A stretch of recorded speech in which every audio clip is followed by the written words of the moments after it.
अस्सलाम वालेकुम Pakistan, welcome to मुकदमा अवाम का मलिया हाशमी के साथ। आप सबको ईद की बहुत बहुत मुबारक। माशाल्लाह रमज़ानुल मुबारक की सादत अल्लाह ताला ने हम मुसलमानों को एक बार फिर नसीब फरमाई और उसके बाद जो मीठी ईद का तोहफ़ा अल्लाह ताला की तरफ से होता है, उस मुशक्क़त भरी एक्सरसाइज़ के बाद जो मिलता है मुसलमानों को एक ऐसी पेशेंस की प्रैक्टिस करने के बाद, जिससे दुनिया भर के गैर मुस्लिम भी इंस्पिरेशन लेते हैं और ये ऐसा मौका है जिसमें हार्मनी और यूनिटी महसूस करने का और इसको स्ट्रेंथन करने का मौका मिलता है और इंटर रिलीजियस हार्मनी और फेथ भी जो है उसको भी इम्प्रूव करने का मौका मिलता है। सो हमारे साथ नाज़रीन आज के प्रोग्राम में इस ईद के पुरमसरत मौके पर मौजूद हैं तीन बहुत ही ख़ास मेहमान। डॉक्टर फ़रहान अहमद साहब हमारे साथ मौजूद हैं। आप CEO हैं पाकिस्तान चिल्ड्रन हार्ट फाउंडेशन के और राजा फैसल साहब हमारे साथ मौजूद हैं, पाकिस्तान के नामवर सहाफ़ी और तज्ज़िया निगार, इंटरनेशनल मीडिया पर भी पाकिस्तान को रिप्रेजेंट करते हैं। अक्सर इंडियन मीडिया पर आपने देखा होगा इनको इंडियन रिटायर्ड जनरल्स के साथ लड़ाइयाँ करते हुए, तो इनसे भी आज के प्रोग्राम में गुफ्तगू करेंगे। और हमारे साथ मौजूद हैं अतहर काज़मी साहब, पाकिस्तान के नामवर सहाफ़ी और तज्ज़िया निगार, किसी तारुफ़ के मोहताज नहीं। इनका सार्केज़म और सटल अंदाज़ में ये जो स्कोर इवन कर देते हैं अपने बाकी के जो पैनलिस्ट्स होते हैं उनके साथ, वो किसी तारुफ़ का मोहताज नहीं। सो आप तीनों मोअज़्ज़ज़ मेहमानों का हमें जॉइन करने के लिए बहुत शुक्रिया। अतहर आपसे गुफ्तगू का आगाज़ करते हैं।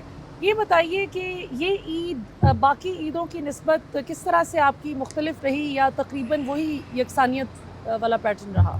नहीं, ऑब्वियसली रमज़ान जब आप पूरा महीना रोज़े रखते हैं तो एक तो आप लुक फॉरवर्ड करते हैं कि फैमिली के साथ टाइम स्पेंड करेंगे और वो जो रमज़ान का अशरा बड़े आखिरी है वो भी बड़ा इंपॉर्टेंट होता है, उसमें भी आप काफ़ी मसरूफ़ रहते हैं।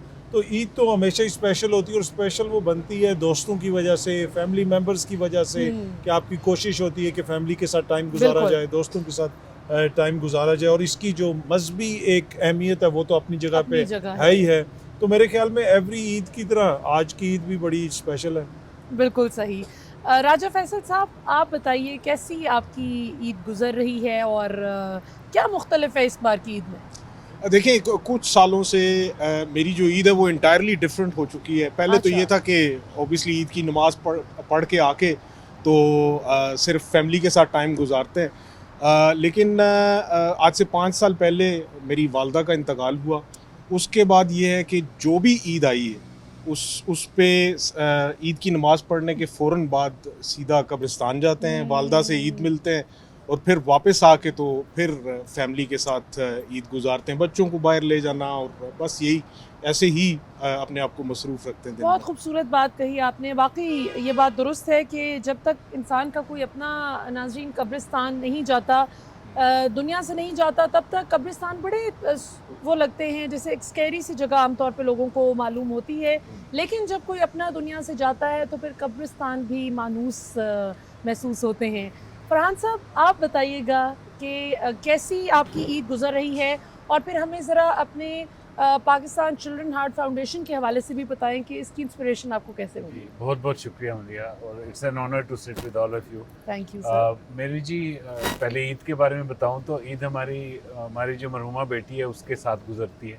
अच्छा। आयशा को हमसे बिछड़े हुए तकरीबन 10 साल हो गए, लेकिन हमारी हर ईद 10 सालों से ना वो ऐसी होती है जैसे आयशा हमारे साथ होती है। तो पाकिस्तान चिल्ड्रन हार्ट फाउंडेशन को जी मैं रिप्रेजेंट कर रहा हूँ। आयशा मेरी छोटी बेटी दिल का मर्ज लेकर पैदा हुई थी। अच्छा। 3 साल अल्लाह ने उसकी ज़िंदगी हमारे साथ रखी। वो 3 साल हमारे तकरीबन हॉस्पिटल के चक्रों में गुजरते थे। फिर बस अल्लाह की मर्ज़ी कुछ और थी। मुझे फाइनेंशियली तो कोई प्रॉब्लम नहीं थी, मेरी IT की कंपनी है, लेकिन वी कुडंट डू मच। जो होता है ना कि बच्चे के दिल का अर्जा पता चले फिर उसके बाद उसकी ट्रीटमेंट हो। सही। तो आयशा के इंतकाल के बाद फिर तकरीबन 1-1.5 साल तो हमें कुछ समझ नहीं आई, लेकिन फिर हमने मीनिंगफुल काम शुरू किया कि वो बच्चे जो दिल का अर्जा लेकर पैदा होते हैं उनके लिए कोई क्वालिटी ऑफ लाइफ उनकी इम्प्रूवमेंट के लिए क्या कोशिश की जाए। तो टुडे अल्हम्दुलिल्लाह हम पाकिस्तान चिल्ड्रन हार्ट फाउंडेशन के प्लेटफॉर्म पर जी कोशिश और कर रहे हैं। अब आप दूसरों के बच्चों को जो है इस मर्ज से फाइट करने में जी हेल्प करने का। अल्लाह ने बड़ा फजल फरमाया। हमारी जब आयशा जिंदा थी तो हमने 2 बच्चों की हार्ट की सर्जरी को स्पॉन्सर किया था। अच्छा, उस वक्त मेरा माशाल्लाह। एक बच्चे की सर्जरी कॉस्ट करती थी 3 लाख रुपया। और अब ये सर्जरी कॉस्ट कर रही है तकरीबन 6.5 लाख रुपया। तो अल्हम्दुलिल्लाह पूरे पाकिस्तान से 3,500 से ज़्यादा बच्चों की हार्ट की सर्जरी को फाउंडेशन ने स्पॉन्सर किया है। इस पर 1 अरब और तकरीबन 25 करोड़ रुपया लग चुका है। और वो फैमिलीज़ हैं जो पहले तकलीफ़ में थी, आज अल्लाह का शुक्र है एक नॉर्मल ज़िंदगी गुजार रही हैं। माशाल्लाह, अल्हम्दुलिल्लाह, कितना बड़ा सदका जारिया है। अतर क्या कहेंगे आप इस हवाले से कि हमारी कौम में जिस तरह फरहान साहब जैसे जो मुखय्यर हजरात हैं माशाल्लाह, जो अपनी तकलीफ़ को इस शिद्दत से महसूस करते हैं कि उनकी ख्वाहिश बन जाती है और कोशिश बन जाती है कि और कोई वालिदैन उस तकलीफ़ से ना गुजरें, क्या कहेंगे? देखिए बड़ी अच्छी बात है और ये समझने की चीज़ है कि आप अगर किसी चीज़ से तकलीफ़ से गुजरे हैं तो दूसरों को उस तकलीफ़ का सामना ना हो। ये बड़ा एक खूबसूरत थाट है। चाहे वो माशरे में मुख्तलिफ़ जगहों पे आप देख सकते हैं, मुख्तलिफ़ जगहों पे चाहे आप ह्यूमन राइट्स के हवाले से बात कर लें, आप एनिमल राइट्स के हवाले से बात कर लें, तो मुख्तलिफ़ जगहों पे ये चीज़ें आपको देखने की मिलती हैं। लेकिन ये जो फरहान साहब की कमिटमेंट है, इनसे पहले भी मेरी बात हो रही थी, इसको अप्रिशिएट करना चाहिए। इसको जितना सपोर्ट आप कर सकते हैं सपोर्ट करें, इसलिए कि उन्होंने वाज़े तौर पे बताया कि क्यों, इसकी रीज़न क्या था। इसका रीज़न है कि हम इस चीज़ से गुजरे हैं और खुदा न खास्ता कोई और फैमिली ना गुजरे। और उसमें बहुत सारी चीज़ें ऐसी हैं कि ये जो फील्ड है ये बड़ी स्पेशलिस्ट फील्ड है। मुझे भी थोड़ा बहुत इसका जो है पढ़ने का मौका मिला माजी में इसके हवाले से, तो वही मैं इनसे बात कर रहा था कि ये चीज़ डायग्नोज ही नहीं होती। जो बच्चों में खुदा ना खास्ता अगर हार्ट का कोई मसला हो तो पता ही नहीं चलता, कई दफ़ा 20 साल के बाद पता चलता है, 25 साल के बाद पता चलता है और अचानक जो है कुछ ना कुछ हो जाता है। तो ये बड़ा इंपॉर्टेंट चीज़ है जो कर रहे हैं। और वंस अगेन जिस तरह मैंने पहले भी कहा कि इसको अप्रिशिएट भी करना चाहिए और सपोर्ट भी करना चाहिए। जी बिल्कुल सही। अच्छा राजा फैसल साहब, ये बताइए कि आप इंडियन मीडिया पे पाकिस्तान का बड़ा ज़बरदस्त तरीके से दिफा करते हैं माशाल्लाह, और चूँकि मैं ख़ुद भी I have been representing Pakistan on international media including Indian media, लेकिन मैं तकरीबन 1.5 साल से इंडियन मीडिया पर नहीं गई। 1 साल से तो प्रिसाइजली इस वजह से कि ये जो सारा रजीम चेंज वगैरह सब हुआ, तो उस वजह से ऑब्वियसली आपका दुश्मन ढूंढता है मौके कि किसी तरह से कोई ऐसी फॉल्ट लाइन पे मैं खेल सकूं कि जिस पे इनके डोमेस्टिकली इतने खुश नहीं हैं अवाम। तो मैंने तो भरपूर तरीके से बॉयकॉट एक तरह का कर दिया, and I refuse to appear on Indian media on any of our domestic issues, right. आप ये बताएं कि आप फिर भी बदस्तूर अभी भी आते हैं, कितना मुश्किल आपको लगा इस चीज़ को ज़रा काउंटर करना कि जब आपके मुल्क की एक कमज़ोर सिचुएशन पे आपका दुश्मन सवाल करे? Maliha, I was expecting this question from you, क्योंकि you know it very well कि कैसे हालात रातों रात चेंज हुए, फ्लिप हो गए। और उस तनाजुर में मैं भी शुरू में हालात बदल गए, जज्बात बदल गए, हालात बदल गए। जब पिछले साल रजीम चेंज हुआ तो उसके फ़ौरन बाद बहुत मुश्किल हो गया। लेकिन ये है कि एक थॉट ज़हन में आया कि गवर्नमेंट को अगर आप या उनकी गलत हरकतों को अगर आप कहीं पे सपोर्ट नहीं कर रहे, तो at least Pakistan as a state, Pakistan as a मादरे वतन, उसका जो दिफा है, उसकी जो नज़रियाती सरहदें हैं, उनके दिफा को कंटिन्यू रहना चाहिए। जिस हद तक हम लोग कर सकते हैं, आप भी कर रही हैं, सोशल मीडिया पे भी कर रही हैं, मैं अभी भी इंडियन चैनल्स पे बैठ के जिस हद तक कर सकता हूँ करने की कोशिश कर रहा हूँ। उसकी वजह यह है कि एक उम्मीद अभी भी ज़िंदा है। उम्मीद ये है कि जिस तरीके से रजीम चेंज से पहले चीज़ों को इम्प्रूव किया जा रहा था, वो वक्त दोबारा से आएगा कि दोबारा से वही यकजहती हमें देखने को मिलेगी और वही जो यंगस्टर्स हर एक डोमेन में अपनी अपनी इस्तात के मुताबिक इस मुल्क के लिए कुछ भी करने को तैयार थे, वो दोबारा से आपको नज़र आएंगे कि उनको स्टेट की तरफ से ऑनरशिप मिलेगी। अभी जो कि मिसिंग है, स्टेट की तरफ से वो ऑनरशिप नहीं है, and you know it very well. लेकिन ये है कि इसके तसलसल को टूटना नहीं चाहिए। हम दोबारा से अपने आप को बेहतर बना के बेहतर अंदाज में दिफा करेंगे। अच्छा, वैसे अगर 1948 पे ईद पे कोई शो रिकॉर्ड होता ना उसमें भी अगर ये बातें की जाती तो हिट आ सकती थी। नहीं, ईद शो है तो मैंने कहा थोड़ा सा लाइटर भी होना चाहिए। पर जिस तरह मैं पहले भी जिक्र कर रहा था कि राजा साहब पाकिस्तान का मुकदमा बड़ा अच्छा पेश करते हैं, पर इस आप पाकिस्तान का मुकदमा पेश करते करते मलिया पे मुकदमा नहीं करवाते पहले ही हो चुका मुकदमे छोटी छोटी बात पे मुकदमे हो रहे हैं। आजकल तो बस मौका चाहिए हाँ ना भी हो मौका तो बेमौका मुकदमे भी हो बिल्कुल जाते ऐसे। हैं। और हमारे साथ बल्कि एक और भी गेस्ट जो हैं, खातून गेस्ट ने हमें ज्वाइन करना था, शानदाना गुलजार साहिबा ने, तो भी इसी तरह बेमौका फीका सा कोई मुकदमा जो है उन पे भी बताया जा रहा है कि बनाया जा रहा है। जी डॉक्टर साहब, आप ये बताइए, सॉरी हम वो ज़रा सियासत को बहुत ज़्यादा डिस्कस करते हैं क्योंकि हमारा ओढ़ना बिछोना ही पॉलिटिकल डिस्कशन है, तो इसलिए थोड़ा सा आपको वो फ्लेवर ज़रूर हमारी डिस्कशन से मिलेगा। ये बताइए कि अभी इन्होंने नौजवान नस्ल के किरदार की बात की, तो आप की जो कॉज है, चूँकि ऑब्वियसली माशाल्लाह ह्यूमैनिटेरियन ग्राउंड्स पे बड़ा ज़बरदस्त आप ये काम कर रहे हैं माशाल्लाह, इसमें नौजवानों का कितना किरदार है? जी, बहुत How do अच्छा they सवाल है। participate? देखिए पहली बात है कि हम ये समझें कि जो बच्चा है ना वो पाकिस्तान का फ्यूचर है। तो जो भी हमें बच्चे की ट्रीटमेंट के लिए पैसे देता है वो बेसिकली उसके हार्ट की ट्रीटमेंट नहीं कर रहा, वो उसकी क्वालिटी ऑफ लाइफ को इम्प्रूव कर रहा है। सही। और वो बच्चा जो रोज़ तकलीफ़ में था वो अब चेंज होकर वो एक नॉर्मल इंसान ज़िंदगी जो नॉर्मल इंसान गुजारता है उस तरह ज़िंदगी गुजार रहा है। तो वो जो डोनेशन है वो बच्चे की वेल बीइंग पर लग रही है, उस फैमिली की वेल बीइंग पर लग रही है। तो मैं अक्सर ये रिक्वेस्ट करता हूँ अपने ऑडियंस को कि आप बीमारी पर नहीं लगा रहे, आप पाकिस्तान के फ्यूचर पर, उस बच्चे पर इन्वेस्ट कर रहे हैं। तो नौजवानों से जी हम हमेशा अपील करते हैं कि देखें कोई भी कॉज ना बगैर नौजवानों के अधूरा होता है। हाँ जी। तो जब तक नौजवान इस कॉज को दिल से ओन नहीं करेंगे, हमारे एक स्टूडेंट एम्बेसडर प्रोग्राम है अच्छा। जो बहुत एक्टिवली माशाल्लाह हमारी वेबसाइट पर लोग बच्चे जाते हैं, अपना यूनिवर्सिटी के बच्चे, स्कूल के बच्चे उसमें रजिस्टर कर देते हैं। पहला जो मसला मैं चाहता हूँ मदिया आपके प्रोग्राम की तवज्जुह से, देखिए हम मसले को मसला समझें। अच्छा मसला क्या है कि हर 100 में से एक बच्चा ये मर्ज़ लेकर पाकिस्तान में पैदा होता है। अच्छा। और हमें 60,000 बच्चों के लिए सालाना कुछ ना कुछ करने की ज़रूरत है। अब जब तक अवेयरनेस नहीं होगी ना, जैसे भी बड़ी अच्छी कानून साहब बात की कि हमें पता ही नहीं चलता, बहुत सारे बच्चे जो डायग्नोस ही नहीं हो हाँ पाते। जी, और बड़ा लेट डायग्नोसिस। इशू पहला ये है कि हम मसले को मसला समझें, CHD की अवेयरनेस की बात करें, दिल में सुराख की अवेयरनेस की बात करें, फिर हर लेवल पर ना सिर्फ पेरेंट्स तक, हेल्थ केयर प्रोफेशनल तक, पॉलिसी मेकर्स तक ये बात पहुँचाएं भाई ये वो बच्चे हैं जिनका टाइम पर डायग्नोस हो जाए तो उनकी ट्रीटमेंट पॉसिबल है। सही। कितनी ज़बरदस्त बात है कि टाइमली डायग्नोसिस जो है वो भी बड़ा एक अहम किरदार अदा करता है। जी। इसके अलावा डॉक्टर साहब और क्या चैलेंजेस आपको इस कॉज में फेस करने को मिल रहे हैं? जी, हमारा जो दूसरा बहुत बड़ा चैलेंज है वो है जो हेल्थ केयर प्रोफेशनल्स हैं उनका बहुत बड़ा फुकदान है। तो 220 मिलियन की पॉपुलेशन और सिर्फ 10 से 12 बच्चों के पीडियाट्रिक कार्डियक सर्जन हैं। तो जो हमारा मेन फोकस है वो है बच्चों के दिल का हॉस्पिटल, जिस पर इंशाल्लाह मैं अभी थोड़ी देर में बात भी करता हूँ कि वो बनाना ज़रूरी क्यों है, ताकि हम कैपेसिटी बिल्डिंग कर सकें। तो ये दूसरा बड़ा चैलेंज है कि हेल्थ केयर प्रोफेशनल जितने होने चाहिए, जितनी डिमांड है वर्सेस जो करंट अवेलेबिलिटी है वो बहुत कम है। बिल्कुल सही है। मैं इस पे भी आती हूँ जो आपका अगला मैसिव चैलेंज है।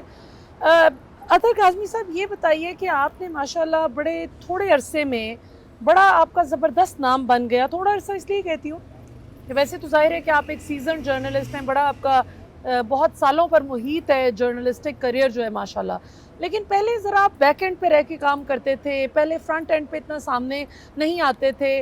और किंग मेकर्स में यानी जर्नलिज्म में अगर बात की जाए तो वो जो बहुत से एंकर्स फिलबदी नहीं बोलते, प्रॉम्प्टर से देख के पढ़ते हैं और कोई उनको जो गाइड करता है, सो उनमें आपका भी शुमार होता था कि आप लोगों को गाइड करते थे कि आपको किस तरह से अपनी स्क्रीन प्रेजेंस बेहतर कर सकते हैं।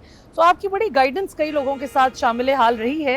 ये बताइएगा कि अभी जब से आप ज़रा फ्रंट एंड पे ख़ुद आए हैं तो कैसा महसूस करते हैं बैक एंड की निस्बत फ्रंट एंड पे, प्रेशर, चैलेंजेस और क्या फ़र्क है? देखिए टू बी ऑनेस्ट मुझे तो कोई ज़्यादा फ़र्क नहीं लगा, इसलिए कि कॉन्टीन्यूसली आप सीखते रहते हैं मुख्तलिफ़ चीज़ों में। अगर आप ये अपने जहन में बना लें कि आपको सब कुछ पता है तो फिर आपको बड़ा इश्यू होता है। एक तो आपको हर चीज़ को देखना चाहिए, समझने की कोशिश करनी चाहिए और चीज़ों को कभी भी, जिसे वो कहते हैं ना, इतना पर्सनल नहीं ले लेना चाहिए कि यार ये हो गया तो बस अब मेरा ये हो जाएगा, ये अगर किसी ने मुझे ये कह दिया तो मेरा ये हो जाएगा। अक्सर मैं देखता हूँ कि लोग जिसे कहते हैं दिल छोड़ जाना, तो दिल नहीं छोड़ना चाहिए, आप करें। टू बी ऑनेस्ट मैं तो अभी समझता हूँ कि मैं उस स्टेज पे हूँ कि जहाँ पे मुझे बहुत कुछ सीखना है, बहुत कुछ सीखना है, इसलिए कि अभी तो आपको कुछ पता ही नहीं है। तो मेरे ख्याल में जब तक आपका ये कॉन्टीन्यूस प्रोसेस रहता है, आप सीखते रहते हैं, और चीज़ें तो चलती रहती इतना हैं। पेशेंस कहाँ से आता है आपने? मैंने कई बार देखा है, बड़े क्लिप्स वायरल भी होते हैं कि जिसमें एक आपके साइड पे बैठे हुए शख्स, वैसे राजा साहब तो बड़े सॉफ्ट स्पोकन है, जी, जी। लेकिन वैसे अक्सर बड़े जोशीले और बड़े गुस्से से भरे हुए लोग बैठते हैं और कई दफ़ा बल्कि बाकायदा आप पर हमलावर भी हो जाते हैं ज़ुबानी, वर्बली, कि भाई आप ये बात ना करें, और आप अपना कंपोजर बड़ा बरकरार रखते हैं और फिर भी आग लगाई जाते हैं। तो ये क्या आपका है, जी, राज क्या है? 20 साल हो गए मेरी शादी को। नहीं, तो सबसे बड़ा राज ये है। राज ये है कि सब्र तहम्मुल इंसान को सीखना पड़ता है। नहीं देखें, टू बी ऑनेस्ट, असल में इशू ये होता है कि कोई भी शख्स जो बात कर रहा है, आप उसको, वो आपकी ज़ात पे बात नहीं कर, आप देखें, अगर मैं ये चीज़ गलत कर रहा हूँ, कोई यार आप ये ग्लास क्यों इस तरह रखा है इधर, हाँ, अब मैं इसे कहूँ कि इसने मुझे कहा, नहीं, वो जो मेरा एक्ट है ना उसके ऊपर बात हो रही है, हाँ, नॉट मेरी जो पीछे जो मैं सब कुछ करता हूँ उसके ऊपर नहीं। पर यहाँ पे लोग ये होते हैं कि वो उस चीज़ को ज़ाती ले जाते हैं कि शायद ज़ाती क्रिटिसिज्म है। सही। तो मेरी कोशिश ये होती है कि जो इशू है उसके ऊपर बात की जाए। मेरी ज़ात या किसी और की ज़ात, इन बड़े बड़े इश्यूज से उसकी कोई इम्पोर्टेंस नहीं है। इश्यूज पे कंसंट्रेट करें जो पाकिस्तान को इश्यूज हैं या जो ओवरऑल इश्यूज होते हैं, तो ये कोशिश होती है कि उसके ऊपर कंसंट्रेशन की जाए। बिल्कुल सही। राजा फैसल, आप ये बताएं कि इंडियन रिटायर्ड जर्नैल बड़े आपसे कुछ तो खाइफ भी होते हैं और कुछ बड़ी मोहब्बत भी करते हैं और बड़ा यानी रिगार्ड करके, क्योंकि ज़ाहिर है एक आपका एज कॉलीग्स भी रिलेशनशिप बन जाता है जब आप एक प्रोग्राम में एज पैनलिस्ट बैठते हैं। तो वो बताएं ज़रा कि वो कैसा महसूस होता है कि जब अपने मुल्क का दिफा करने का मौका मिलता है भारतीय मीडिया। देखिए, इट इज़ एन ऑनर, और आपने बिल्कुल दुरुस्त कहा कि शुरू में ऑब्वियसली जैसे ही किसी भी शख्स का जब एक्सपोजर होता है इंडियन मीडिया का, तो वो बड़ा हॉरिबल एक्सपोजर होता है।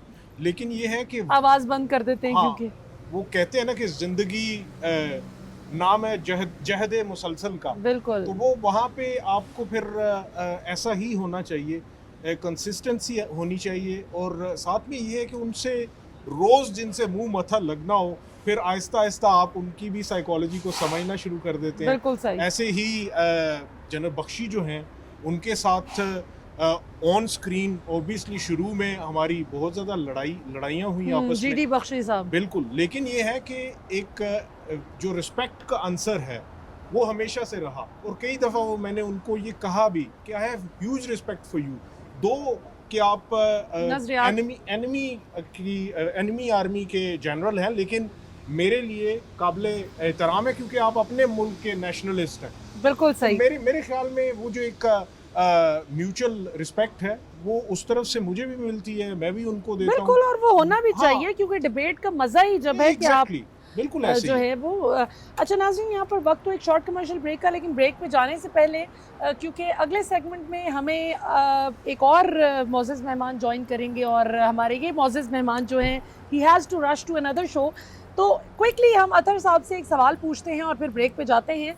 अतर काज़मी साहब, क्या बचपन से आपका सहाफ़ी बनने का ही शौक़ था या कुछ और बनना चाहते थे? नहीं, टू बी ऑनेस्ट, बचपन से तो मुझे पढ़ाई का ही शौक नहीं था। मेरा दिल था कि भाई सब कुछ करना है, पढ़ाई नहीं करनी। लेकिन उसका सिलसिला ऐसे चला कि फिर पढ़ा मैंने सहाफ़त ही, मैंने 3 डिग्रीज़ की हैं, वो भी सहाफ़त में की हैं। अच्छा।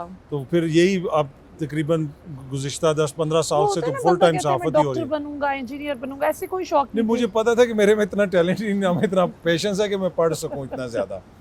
मुझे ये था कि मुझे दूसरों की स्टोरीज सुनने का, दूसरों को देखने का, चीज़ों को ऑब्जर्व करने का शौक़ था बचपन से। तो इस वजह से जो है फिर वो खुद ही ये नेचुरली जो है ना लीड हो गया। टू बी ऑनेस्ट, कभी प्लान नहीं किया था कि जर्नलिस्ट बनूंगा। बिल्कुल सही। नाज़रीन, यहाँ पर वक्त तो एक शॉर्ट कमर्शियल ब्रेक का, ब्रेक से वापस आते हैं तो गुफ्तगू के सिलसिले को यहीं से। वेलकम बैक नाज़रीन, हमारी बहुत ही इंटरेस्टिंग डिस्कशन चल रही थी। ब्रेक से पहले हमारे साथ मौजूद थे अतर काज़मी साहब और राजा फैसल साहब, फरहान अहमद साहब, और अब ब्रेक के बाद हमें ज्वाइन कर चुके हैं captain Gulsher from alpha Bravo Charlie, जो कि असल ज़िंदगी में इनका नाम है जी कर्नल रिटायर्ड कासिम शाह साहब। सो गुलशेर कहें या कासिम शाह कहें? दोनों कहें। मुझे ये बताएं, अथर भाई मुझे देख के भागे क्यों हैं?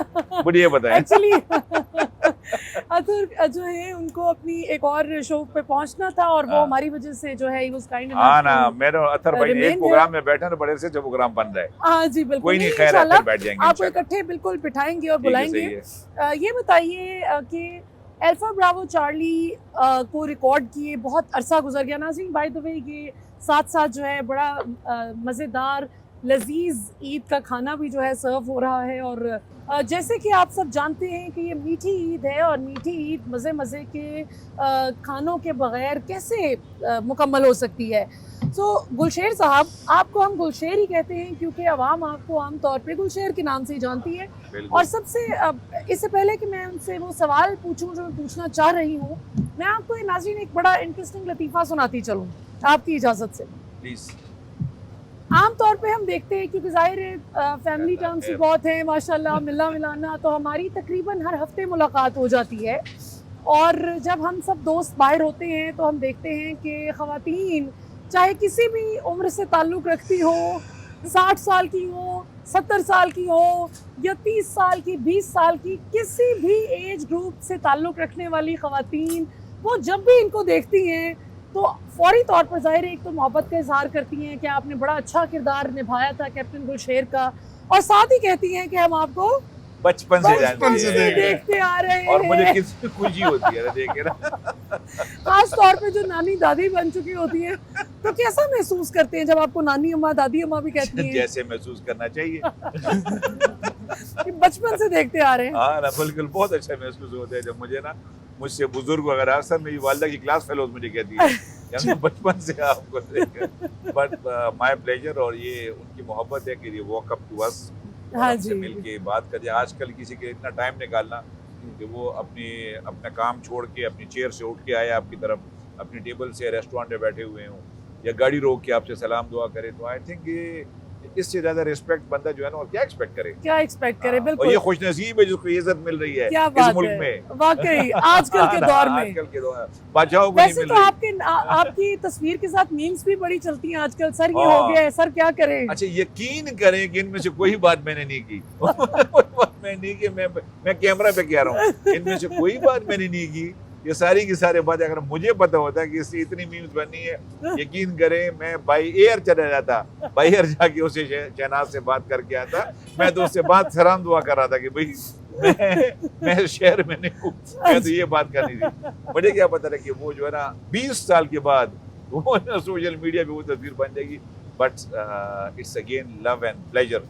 बिल्कुल, और लोगों का एक इजहार मोहब्बत है। हाँ ठीक है। अच्छा, वैसे- मलिहा, ये पहचानने के हवाले से ही मैंने एक वाकया जो है वो यहाँ पे रजिस्टर करवाना है। जी, जी। मैं और सर एक दफ़ा हम लोग मरी में थे और मॉल रोड पे चल रहे थे, और वहाँ पे मैं एक्सपेक्ट कर रहा था कि शायद लोग पहचानेंगे, लेकिन क्या है कि लोग अपनी ही नफ्सा नफ्सी में थे और पहचाना नहीं। किसी ने आके मेरे कंधे पे हाथ रखा तो मैं हैरान रह गया कि शायद मुझे पहचान लिया, लेकिन हुआ ये कि उन्होंने मुड़ के ये कहा कि आप आमिर सुहेली हैं ना। अच्छा, उन्होंने मुझे भी नहीं पहचाना, लेकिन ये है कि उन्होंने कह दिया कि आप आमिर सुहेली है, तो मैंने कहा जी मैं आमिर सुहेली हूँ। हाँ ठीक तो है। फिर उसके बाद कोई अगला को ऑटोग्राफ या कुछ उन्होंने? नो नो नो, आजकल सेल्फीज का जमाना है, तो वो सेल्फी लेके तो वो फिर चले गए।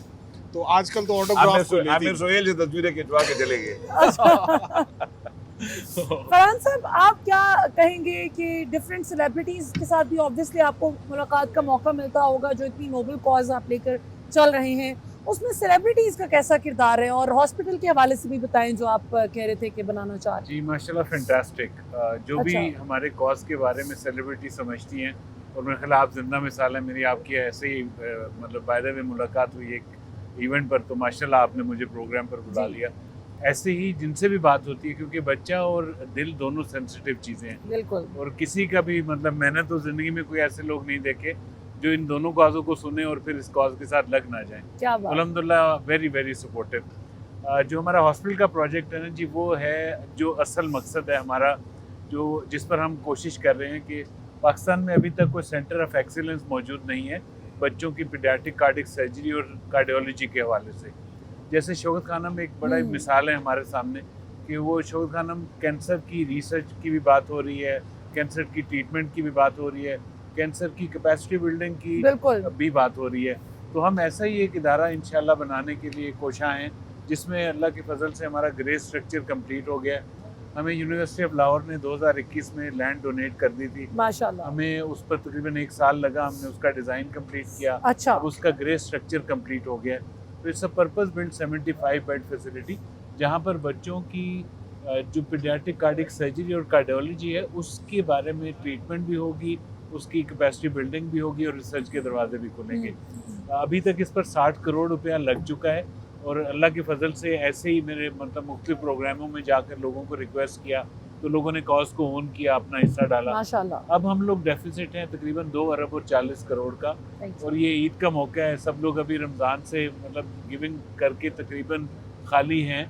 लेकिन मैं फिर भी आपके इदारे की तवज्जो से ये रिक्वेस्ट करूँगा कि इंशाल्लाह जितनी जल्दी हम ये हॉस्पिटल बना लेंगे, हम बिल्कुल सही मानों में शायद इंसाफ कर पाएंगे उन फैमिलीज़ के साथ जो बेचारी क्यू में लगी हुई हैं और जिनका कोई पुरसाने हाल नहीं है। क्या बात है, बिल्कुल। मैं डॉक्टर साहब से जब मैं मिला हूँ ना डॉक्टर साहब से, अच्छा। फरहान साहब से, तो मुझे अपार्ट फ्रॉम इनकी मेहनत, इनकी डेडिकेशन और इनके साथ जो प्रॉब्लम हुआ था और उसके बाद जिस तरह इन्होंने इस चीज़ को आगे लेके बढ़े हैं, इन सब में से एक चीज़ जो ग्लेयर सामने आई है ना, वो ये इतनी ज़बरदस्त चीज़ है, इनकी ये होप, और वो होप इस कौम को देख के इनकी हुई। जब मैं कॉल दूंगा तो लोग कैसे मदद के लिए आएंगे और लोग कैसे हाथ बिठाएंगे, हाथ थामेंगे इनका। और मैं उसको इस चीज़ में ना कि कैसे इनको ना इस कौम में इतनी बड़ी होप नज़र आई।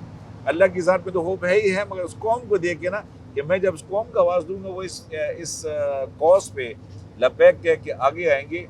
और माशाल्लाह 60 करोड़ का फिगर ये क्रॉस कर चुके हैं, बिल्डिंग बन चुकी है, और जिस तरह ये इसको दुनिया के सामने इस चीज़ को लेके आए। क्योंकि ना वो जो एक लेडी थी दूसरी, जिनके एक बच्चे का इशू था, वो कहते जब बेटी पैदा हुई, कह रहे वो कहती है कि आई वॉज एन इंजीनियर, और मैंने जब पहली बेटी पैदा हुई और मुझे पता लगा कि बेटी जो है ना उसको ये इशू है, she is critical heart patient, और उस पे CHD था उसको। अब CHD पेशेंट बच्ची पैदा होना, फिर एक और चीज़ कि इसका इलाज भी पाकिस्तान में नहीं है, इलाज भी अमेरिका में की जाके होगा। इतना बड़ा धमाका हो जाना उसके ऊपर, और फिर जैसे उस कॉज को लेके चले, तो आज जब वो अपने सामने एक हॉस्पिटल को बंदा देख रहे हैं जहाँ पे this is possible, what seemed impossible at that time, और आज वो चीज़ें पॉसिबल नजर आ रही हैं और बनती हुई अपनी आंखों के सामने देख रहे हैं, तो जो खुशी इनको होनी चाहिए ना, तो मैं कहता हूँ कि वो तो उसका कोई मिसाल नहीं है, नेमुल बदल ही नहीं है। और इंशाल्लाह हम आपके साथ हैं, और जब से पता लगा है वी आर विद यू, और इंशाल्लाह हमसे जो हो सके लाजमी करेंगे इंशाल्लाह। और मैं मलिया की बिहाफ पे भी कह रहा हूँ, मैं राजा साहब के, मैं अतर की बिहाफ पे भी कह रहा हूँ, और अपने तमाम दोस्तों की बिहाफ पे कह रहा हूँ कि we are with you willy man, और अपने डॉक्टर तनीनी की बिहाफ पे भी कह रहा हूँ। ठीक है, हम सब आपके साथ हैं, नहीं कि हम सब इस नोबल कॉज में डॉक्टर साहब आपके साथ हैं, और इसी इस्ना में नान भी हमारे साथ हैं, और ये मज़े का खाना भी साथ है, तो आप लोग साथ साथ जो है वो खाना भी शुरू कर सकते हैं। डॉक्टर साहब आप तो ख़ास तौर पे ट्रैवल करके जो है वो कराची से तशरीफ़ लाए, और ये बड़ी डॉक्टर साहब की नवाजिश है कि वो हमारे प्रोग्राम का हिस्सा भी बने, और ये इतनी मेरे खुद दिल के इतना करीब ये कॉज है, यानी किसी भी एलिंग ह्यूमैनिटी का साथ देना, ये तो मैं समझती हूँ बहुत बड़ा सदका जारिया है। विलियम, इसमें मैं एक रिक्वेस्ट करना चाहूँगा। हमारे पास ना अक्सर ऐसे बच्चे आते हैं जो हमसे पूछते हैं, बेटा तुम जब ठीक हो जाओगी तो क्या करोगी? तो एक बच्ची है, उसकी वीडियो भी हमारे उस पर पड़ी हुई है, तो वो कहती है कि जब मैं बड़ी हो जाऊंगी ना तो मैं सारे काम कर सकूंगी। अब इमेजिन अ चाइल्ड बॉर्न, उसकी ज़िंदगी का सबसे बड़ा ख्वाहिश क्या है? मैं सारे काम कर सकूं, और अल्लाह का शुक्र है कि अगर टाइम पर बच्चा ट्रीट हो जाए तो वो सारे काम कर सकेगा। माशाल्लाह। तो बस ये मेरी रिक्वेस्ट होगी कि जज़ाकल्लाह खैर, आप लोगों ने इतना सपोर्ट किया कि हम बस फोकस हो जाएं और इस हॉस्पिटल को जल्द अज जल्द कंप्लीट इंशाल्लाह। बिल्कुल डॉक्टर साहब, इसमें तो कोई दो राय ही नहीं, और इसमें हम पूरी तरह से कोशिश करेंगे इंशाल्लाह। और हमारे जो शोबिज़ में भी जितने दोस्त हैं जो मूवीज़ में आते हैं, जो ड्रामा इंडस्ट्री में काम कर रहे हैं, हम तो उन सबको भी अर्ज करेंगे कि इंशाल्लाह सब मिल के इसमें करें, क्योंकि ये किसी एक बच्चे की बात नहीं, ये किसी भी घर में ये मसला आ सकता है, ये कोई कहने वाली बात नहीं। अच्छा, अब आते हैं ज़रा वापस ईद के उसमें आते हैं। राजा साहब, आप बताएं कोई ईद का यादगार वाक़या, कोई बचपन की ईद का कोई दिलचस्प वाक़या जो आप ऑडियंस के साथ शेयर करें, क्योंकि अब इसके बाद रैपिड फायर राउंड है, तो मैं कुछ बड़े इंटरेस्टिंग जब सवाल इनका बचपन था तो मेरा भी बचपन था, पहले ये क्लियर कर दूं। ये तो आप उन तमाम खवातीन को भी क्लियर करते होते हैं जो आपको 60-70 साल की जो खवातीन है ना, वो भी जब आके कहती है ना कि बेटा मैं तो बचपन से ही तुम्हारी बड़ी फैन हूँ, ड्रामा देखती आई हूँ, तो ये भी फिर हल्की सी आवाज में कहते हैं कि वो माँ जी मेरा भी बचपन था। मेरा भी बचपन था। देखें, बचपन के हवाले से मेरी बचपन की सारी ईदें गांव में गुजरी, और गांव छोटा सा गांव है हमारा, और उसमें सारे ही आपस में रिश्तेदार हैं, और उस वक्त ये होता था कि ऑब्वियसली ईदी ही कौन कितनी देता है, और बिल्कुल। जितनी कोई ईदी देता था उस हिसाब से फिर उसकी इज्जत और एहतराम दिल में बढ़ता था। गर्मजोशी से उन अंकल उतना आंटी उसका को मिला इंतजार जाता रहता था। हाँ, और क्या है कि उस वक्त मुझे अभी भी याद है कि हम लोग एक तो आपस में जो कज़न्स थे वो सारे बड़ों को तंग भी करते थे, और पूरा दिन किसी के हाथ में नहीं आते थे हम लोग, और साथ में ये कि ईदी गिनते रहते थे पूरा दिन, और कितनी हम खर्च कर रहे हैं और कितनी अभी है, तो वो छोटी मोटी जो हमारे accounts and settle bank accounts settle करने की जो ट्रेनिंग थी वो उधर से ही हुई। दूसरी बात ये है कि बड़ों से मिलने का, बड़ों से सीखने का, और उनसे जो उस वक्त की गई बातें हैं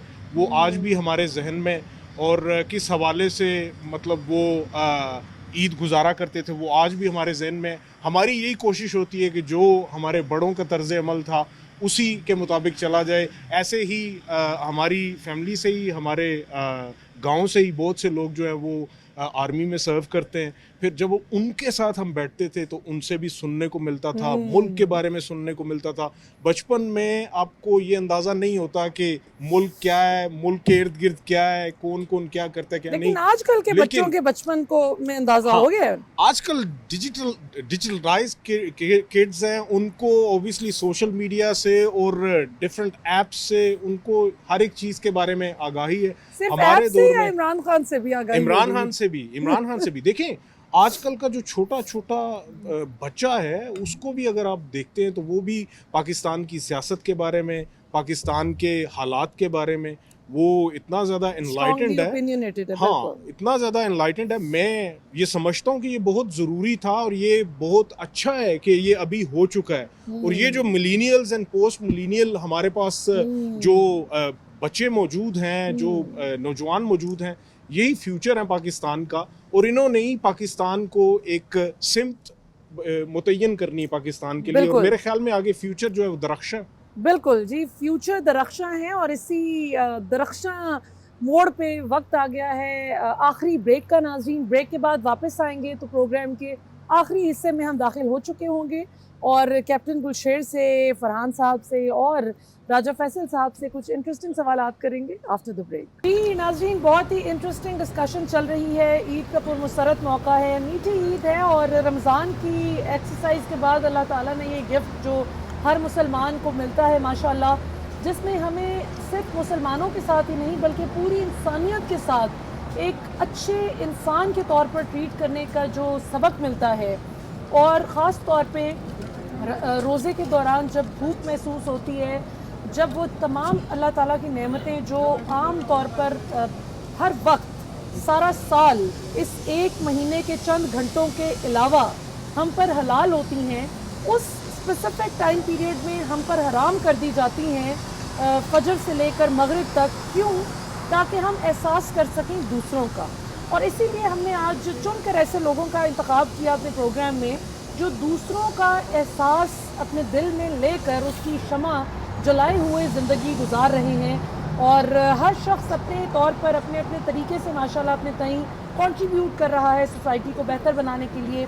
फरहान साहब हैं तो उन्होंने देखिए कि जिस तरह इमरान खान साहब के वालिदा को जब कैंसर हुआ और तमाम तर वसाइल मौजूद होने के बावजूद भी जब उनकी वालिदा का इलाज नहीं हो सका तो उनको एहसास हुआ कि उन लोगों का क्या जो अफोर्ड भी नहीं करते और जिनके पेरेंट्स, जिनके बच्चे, जिनके स्पाउस इस बीमारी के हाथों ज़िंदगी की बाजी हार जाते हैं। बिल्कुल उसी तरह फरहान साहब ने भी अपनी बेटी की दिल की तकलीफ़ की वजह से ये फ़ैसला किया कि आइंदा कोई भी और वालिदैन अपने बच्चे को दिल की तकलीफ़ के हाथों खोए ना। तो इसके लिए माशाल्लाह बड़ी ज़बरदस्त एफर्ट कर रहे हैं फरहान साहब, और हम सब इनके साथ शामिल हैं। राजा साहब हैं तो राजा फैसल का जो वजह शोहरत है वो ये कि इंडियन मीडिया पर पाकिस्तान की बड़ी ज़बरदस्त तरीके से तर्जुमानी करते हैं, नुमाइंदगी करते हैं, और कैप्टन गुलशेर तो मीम्स में तो आप अभी देख रहे हैं इनको 1 साल से, सर ये कर लें, सर ये कर लें, लेकिन वैसे इन्होंने पाकिस्तान की फ़ौज का जो है ये पार्ट एंड पार्सल रहे हैं। एंड वंस अ फौजी ऑलवेज अ फौजी, बड़े ज़बरदस्त तरीके से जो है फ़ौज में। पाकिस्तान मैं कहने वाला था कि अच्छा ये बताएं कि जब आप फ़ौज में थे और अल्फा ब्रावो चार्ली की भी वो चल रही थी, तो किस तरह आप अल्फा ब्रावो चार्ली का हिस्सा बने, ज़रा आवाम को वो तो बताएं। वो तो मैं कैडेट था, तो उस वक्त की कहानी है ये। अच्छा।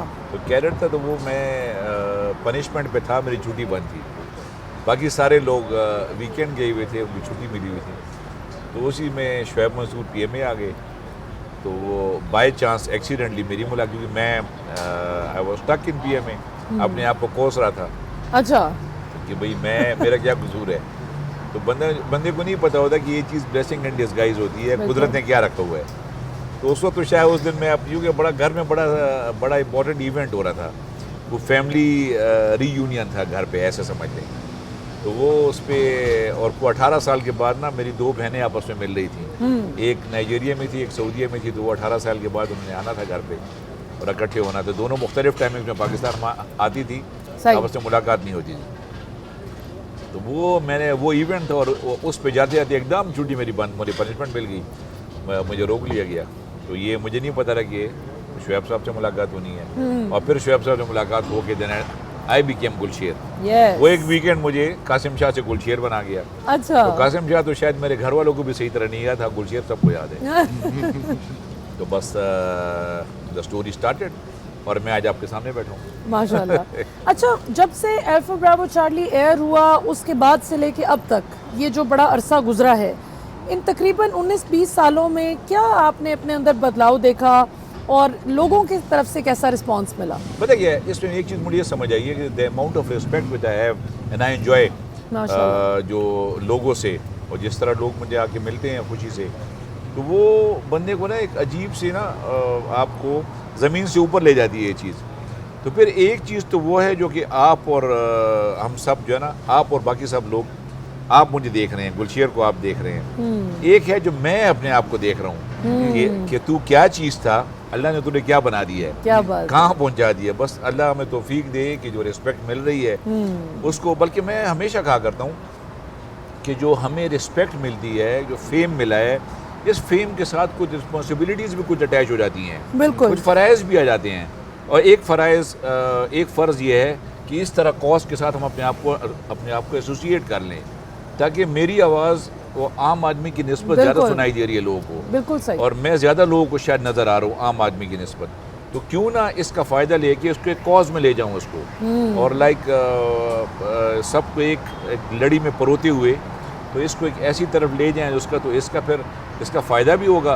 वरना ये फेम तो नुकसान दे देती है बंदे को। बिल्कुल, बंदा अपने आप में नहीं रहता कि मैं शायद बहुत बड़ी चीज़ बन गया हूँ। हालांकि इससे मेरा कोई कमाल नहीं है, सारा कमाल शुएब मंसूर का था, या शायद उस सज़ा का था। अच्छा। जो आपको वीकेंड पर रोक लिया जिसने, तो वो इसके साथ ना फेम एंड रिस्पेक्ट के साथ their strings attached to it. बिल्कुल। और वो स्ट्रिंग्स और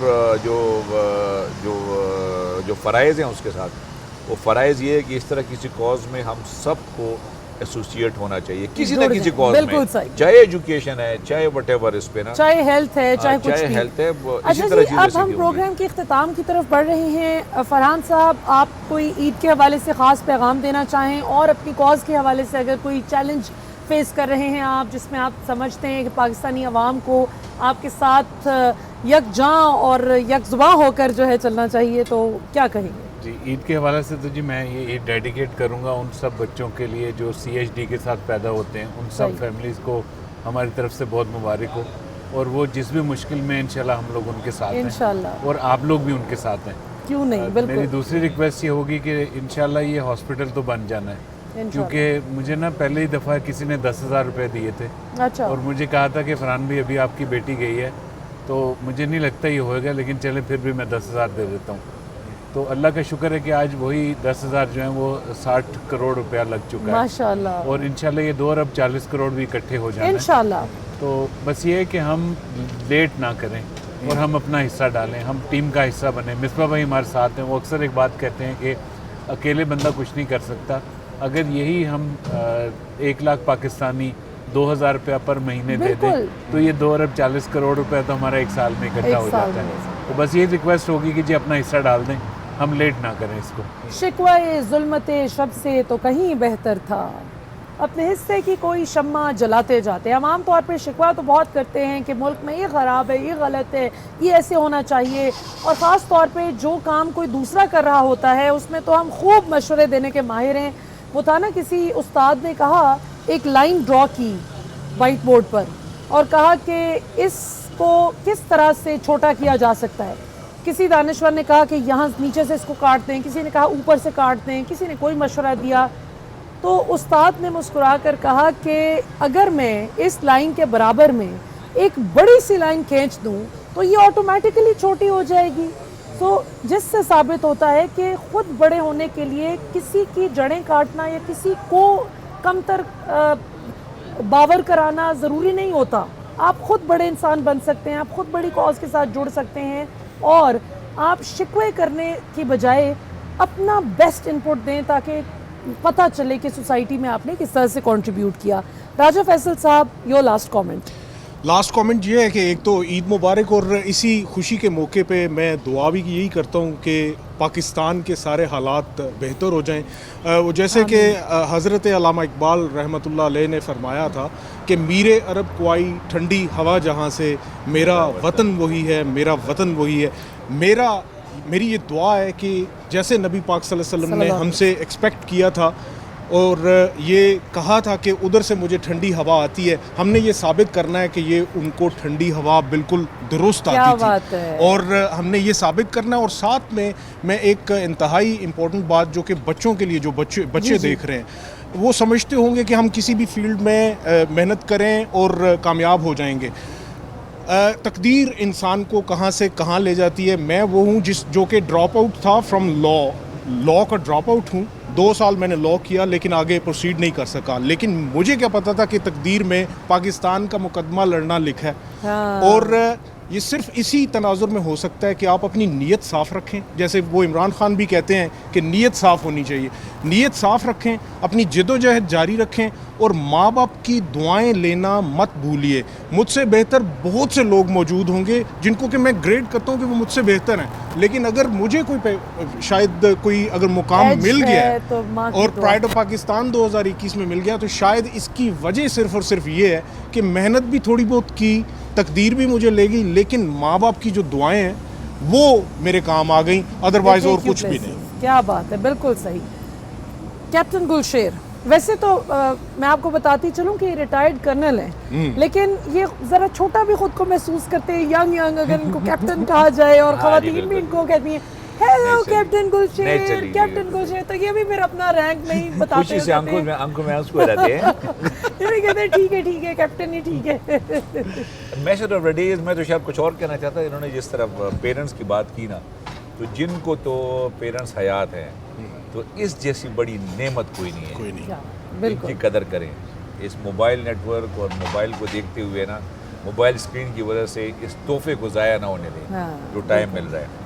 और यही हाल माँ बाप का भी है कि इस मोबाइल के चक्कर में अपने बच्चों को इग्नोर ना करें। बिल्कुल मुमकिन है मेरी थोड़ी सी बच्चों को अटेंशन, या बच्चों की थोड़ी सी अटेंशन उनके पेरेंट्स के लिए, एजिंग पेरेंट्स के लिए बहुत बड़े जो है ना, बहुत बड़ा काम कर जाए।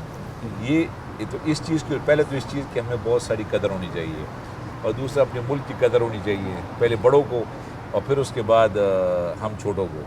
मैं अपने आप को छोटे ही कहूँगा उस पर, जो मुल्क की मुल्क की हायरार्की के हिसाब से हम बहुत छोटे में आते हैं। तो जो पॉलिसी साज है जिनको इस मुल्क को देखना चाहिए, मेरी दुआ है कि वो इसको इस तरह समझे कि ये शायद ये एक चीज़ होती है अब उसका ना रीसेट पे, मोबाइल पे हम जो है ना इसके एक फंक्शन होते हैं रीसेट पे, इसको रीसेट पे ले जाएं, चीज़ें ठीक कर लें। बिल्कुल ठीक है जी। मेरी दुआ है कि ये रीसेट पे जल्दी चला जाए इंशाल्लाह। और नाज़रीन, पाकिस्तान के लिए और तमाम उम्मत मुस्लिमा के लिए बहुत सारी दुआओं के साथ, और इस दुआ के साथ कि अगर इख्तलाफ राय एक दूसरे का पसंद नहीं आता तो उसको डिबेट के ज़रिए रिजॉल्व किया जाए, ना कि ताकत का नाजायज़ इस्तेमाल किया जाए। आज के लिए इतना ही। उम्मीद है आप सबकी ईद बहुत खुशियों भरी और बहुत सुकून भरी होगी इंशाल्लाह। आपसे इजाज़त चाहेंगे, आपसे इंशाल्लाह अब अपने अगले प्रोग्राम में मुलाकात होगी। पाकिस्तान जिंदाबाद। जिंदाबाद। जिंदाबाद।